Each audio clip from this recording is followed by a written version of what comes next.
Welcome to Martin Monday's Intentional Intimacy, where love, life, and legacy meet in the moments that matter most. Every week, I will share sacred reflections of my 30-year marriage before Martin's passing, as well as our life now without him. May these reflections help us live with more weight, warmth, and wisdom. Martin was a letter carrier by profession, but a life carrier by purpose. So let's take a moment and let intentional intimacy speak. Hi, welcome to episode 22 of Martin Monday's Intentional Intimacy. So glad that you joined me this week in yet another tender and sensitive subject matter. So I'm going to jump right in. We're going to talk about finish strong. And I'm going to reference the story because there's a lot kind of to the story I'm sharing today. And there are certain key points that I want to make sure I emphasize. So pardon me as I reference this a little bit, and I'll probably share and maybe read some of the story as it was originally written in the book. So just for context, the Finish Strong story is all about my son, MJ, my oldest son, and his decision to drop out of college to join the military. Yeah, so let me read this story and see, and you can chime in. I'll interject a little bit here and there. And so it says, a principle of being the best is that you are not judged by how you start, but by how you finish. So finish strong. Now, I remember the day when my oldest son, MJ, called a family meeting. Now, while the parents usually initiate such meetings, anyone on Team Hollis reserves the right to call a meeting, so long as they have a legitimate agenda for the discussion. So we opened the meeting, and MJ told us that he wanted to drop out of college to join the Army. What you talking about, Willis? Now, my initial thought was, no way, we don't do this. And so, but Martin, he was always a champion for our children. He really, really was. He encouraged me to be open and to be objective and to listen to MJ's perspective. So Martin, he listened to MJ with such uttermost attentiveness, and the rest of the entire world is like had just vanished for him. He was locked and focused on MJ. And so when MJ was finished, he thought about it, what Martin had said, and he finally came back with a logical and a workable proposal. And so I listened, and I didn't really agree with MJ's strategy. I'm just going to be honest, I really didn't. But I did agree with Martin's requirement that MJ complete college to receive his undergraduate degree, at least his undergraduate degree. So MJ promised, yes, Dad, I will do that. And so a different journey began for MJ. And so I still remember very vividly the day we dropped him off at the airport to go to boot camp. MJ and I are sitting in the back seat, and Martin is chauffeuring us, and MJ and I are kind of huddled up and just sharing, little thoughts and memories. We sang our little theme song because we have a mom and son theme song, and we sang that. And so MJ went on to complete boot camp. We went to South Carolina for his, Fort Jackson, for his graduation ceremony. We also attended several promotional ceremonies while he was in the military during his service tenure. And so, let's see, I lost my place here. Yeah, so we also attended several promotional ceremonies during his tenure. The thing was, is though, the years kind of kept going by. And Martin, he never said anything more. He never asked MJ about the status of his degree. He was kind of taking a little class here and there. Because deep down, Martin knew that MJ would honor his word and his commitment, because that's what Martin modeled to our children. He modeled integrity to our kids. It always amazed me when the kids would ask for something and all they needed was to get a yes out of their dad. And that was like high five time. It was done. They knew that if their father said yes, he was committed to getting it done. And even to his own hurt or whatever sacrifice it took on his part, he would get it done. And so Martin got a little wise after a while, and his yeses became more, we'll see, or perhaps, or time will tell. Because at first he was the yes man. I'm like, bruh, like, you better watch that. Okay. But they knew ultimately that he would honor his commitment. So when MJ actually did retire from the military 8 years later, he returned home. He brought his wife and my grandson. And so Martin and I, we watched MJ navigate the new demands of marriage, fatherhood, all while taking classes and working part-time.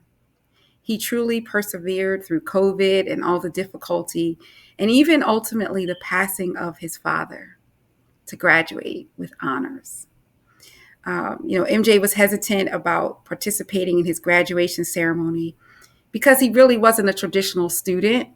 And he wanted to focus on, at the time, what was potentially going to law school. And so I just encouraged him and I said, no, son, you earned this. You earned every bit of this graduation, and we want you to participate. And I know your dad will be watching and smiling at you, and because he didn't get to see you graduate, but trust me, I just believe that he's peering over the gates of heaven and watching you graduate. So that's the story. I'll reflect on the other side. So let's reflect. Uh, Martin, he modeled integrity and commitment to our children. He truly did. And so this framework actually became the foundation of setting expectations and empowering our children to own the execution and the implementation of their commitments. We're integrity is very important here in Hollisville.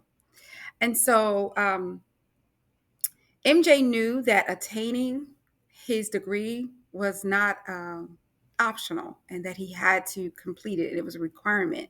And he owned the process and the path to achieve it. It wasn't quite a straight line, but he got to the end and he definitely achieved what he needed to achieve, knowing that he had a solid support system at his disposal.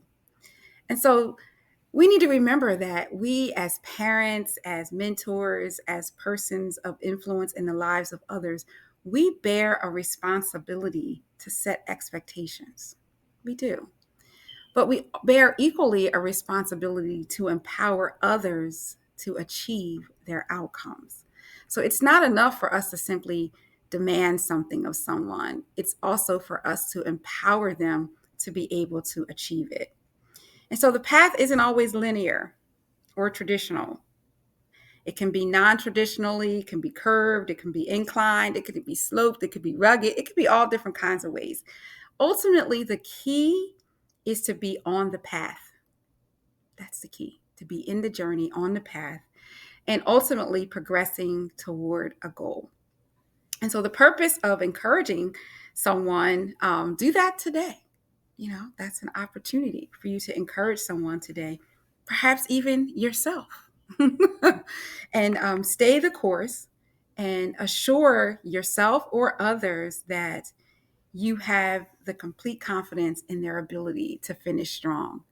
I watch MJ navigate and make decisions for his family. And as much as MJ loves law, he put on pause his law school aspirations because he wanted to be more of a focused father, and he did not want his time divided between caring for his child and his wife and the demands of law school. And so he did graduate. He went on to get his teaching certification. And I get to watch him teach history to middle school students. And it amazes me because that's truly all God, that the child that we kind of battled getting through school and had no personal interest in academia, is actually a teacher now. We marvel and we laugh about that sometimes together. But it is just interesting to see him sowing into the next generation and to watch the joy that is on his life when he deals with the children. Now, mind you, yeah, they can be tiring. And sometimes he's like, Mom, these kids, but when the one returns and says, Mr. Hollis, you this, or you changed my perspective, or, it's a beautiful thing to see him. And so I'm encouraging you today, finish strong. And whatever it is you're doing, you can do it.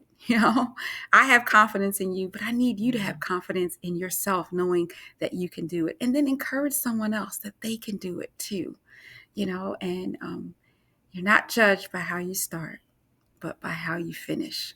So at the end of the day, finish strong. Martin Mondays continues on Tuesday with the Tuesday tea.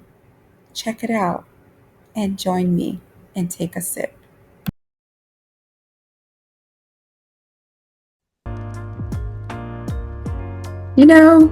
Martin used to say a lot of things. Some were funny, some were wise, but one thing he often said was, wow. Wow. Just those 3 letters. It spoke volumes. It meant a lot. When he didn't know what to say, wow. When he was excited about something, wow. When he was confused, perhaps, or even frustrated, he said, wow. And he's still saying wow. Through this bracelet, he's still saying wow, because he's still saying, may your whole life prove that God is good. And so in closing, that's my hope for you this week. May you have wow moments as you too are living out legacy. Live in the wow. Live in the reality of knowing that your whole life is good. Live in the heartbeat of Martin Mondays and intentional intimacy. May that anchor you in this week as you build legacy, one wow, one moment at a time. See you next week.